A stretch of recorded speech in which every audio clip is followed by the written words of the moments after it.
بسم اللہ الرحمن الرحیم۔ شروع اللہ کے نام سے جو بڑا مہربان نہایت رحم والا ہے۔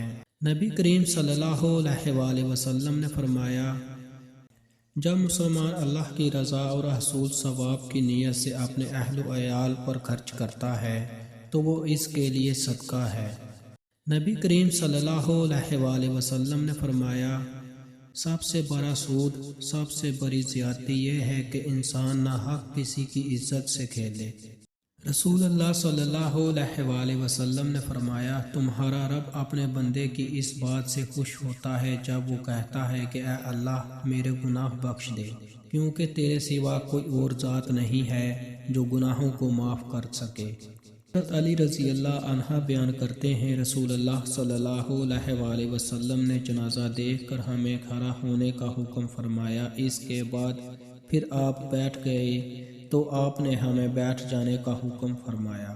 رسول اللہ صلی اللہ علیہ وآلہ وسلم نے فرمایا، انار کو اس کے اندرونی چھلکے سمیت کھاؤ کیونکہ یہ معدے کو صاف کرتا ہے۔